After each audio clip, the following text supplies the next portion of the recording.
Remember those good old days back in 2016 when most of us probably couldn't afford Minecraft or any good games. So what did we do?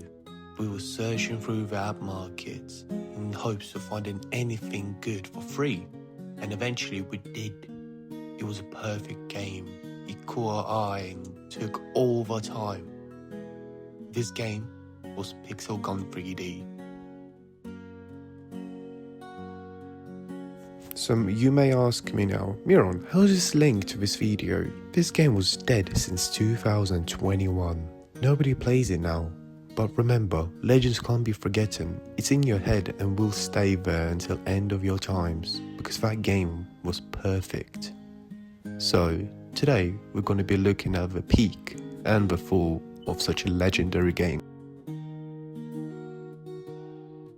Pixel Gun 3D got released all the way back in 2013, at the time when mobile games were still very limited. Most shooters on phones felt very clunky, oversimplified, or weren't just fun to play. But Pixel Gun 3D took a different approach. It focused on fast matches, simple controls, and visuals that could run smoothly on almost any device. The blocky art style wasn't just design choice, it made the game accessible. Even older phones could run it without issues. You didn't need experience with shooters. You didn't need a complicated mechanics. You could have just jumped in and understand the game within minutes. This accessibility is what gave Pixel Gun 3D its early momentum.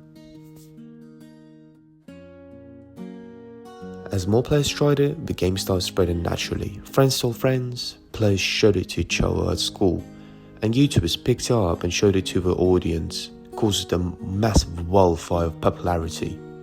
Matches were short and chaotic, which made them perfect for mobile gaming. You could have played for 5 minutes or for an hour. It didn't matter, because most players actually got lost while playing such a good game. Weapons felt rather fun than realistic. Maps encouraged constant action and were extremely creative. You could have found yourself on a table with chicken and roast dinner. It was hilarious, fun, nostalgic. The game didn't take it seriously too. Most importantly, progress. Progress felt fair. You could have unlocked weapons by playing and not by spending your mom's credit card money. You could have watched ads to gain in-game currency. And it was perfect. It was perfect. There was no pay-to-win weapons. Everything was perfectly balanced as well.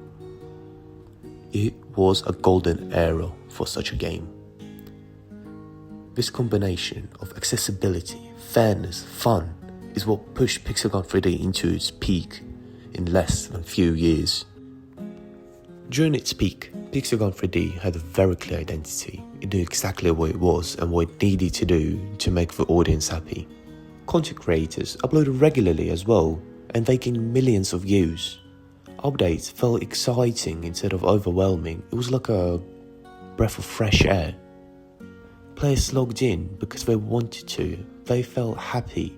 They felt it was fun, not because they felt forced to. This era is what most people think of when they remember Pixel Gun 3D from their childhood. It was the peak of this game. The decline of Pixel Gun 3D didn't come from one bad decision. It came from a pattern of changes over time. Monetization became more aggressive. New weapons were often stronger and harder to obtain without spending money. And loot boxes were introduced, which changed the gameplay forever. Balance started to suffer. Progression slowed down. Grinding replaced fun. Gradually, the feeling shifted from I want to play to I have to play, or if you're rich enough, I want to spend money. However, it doesn't change the fact that this shift is where trust between developers and the community start to break down, as Pixel Gun 3D start becoming more and more pay to win. At first, players didn't want to leave. They complained. They left messages in the forums. They left reviews.